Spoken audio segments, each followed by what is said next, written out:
1st June 2026 Malaysia government நம்மளுடைய ICN பாஸ்போர்ட்டை புதுசா மாத்துறதுக்கான ஒரு திட்டம் வந்து கொண்டு வந்திருக்காங்க. அதை பத்தி தெரியுமா உங்களுக்கு?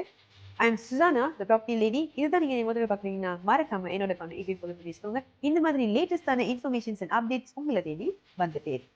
இதை புதுசா மாத்துறதுக்கான பர்பஸ் என்னன்னு பாத்தீங்கன்னா, ஃபார் பெட்டர் செக்யூரிட்டி, இந்த மாதிரி ஃப்ராட், ஃபார்ஜரி, ஸ்கேம் இதெல்லாத்தையும் அவாய்ட் பண்றதுக்காகவும் ஸ்மார்ட்டரான ஒரு டிஜிட்டல் வெரிஃபிகேஷனுக்காகவும் தான் இந்த திட்டத்தை கொண்டு வந்திருக்காங்க.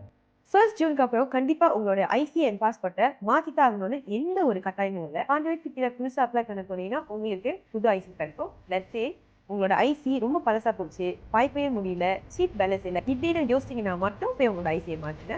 அதே மாதிரி தான் பாஸ்போர்ட்டும். உங்களோட பாஸ்போர்ட் ஸ்டில் வேலிட்டா இருக்கு, எக்ஸ்பைர் ஆகாம இருந்துச்சுன்னா நீங்க மாற்றணும்னு எந்த ஒரு அவசியமும் இல்லை. உங்களுடைய பாஸ்போர்ட் எப்போ எக்ஸ்பயர் ஆகுதோ அந்த சமயத்துல நீங்க ரினியூ பண்ணும்போது உங்களுக்கு இந்த புது பாஸ்போர்ட் கிடைக்கும். 1st ஜூனுக்கு அப்புறம் உடனே போயிட்டு மாற்றணும்னு சொல்லிட்டு போகாதீங்க. வேலை செய்யறவங்களுக்கு ரொம்பவே டபுளா இருக்கும். மாற்றுறதுக்கு அவசியமா இருக்கிற டைம்ல உங்களோட ஐசியும் பாஸ்போர்ட்டையும் மாற்றும். இந்த இன்ஃபர்மேஷன் உங்களுக்கு யூஸ்ஃபுல்லா இருந்துச்சுன்னா கண்டிப்பா என்னோட வீடியோவை உங்களுடைய சர்க்கிள், ஃப்ரெண்ட்ஸ் அண்ட் ஃபேமிலிக்கும் ஷேர் பண்ணி விட்டுறதுக்கு மறந்துடாதீங்க.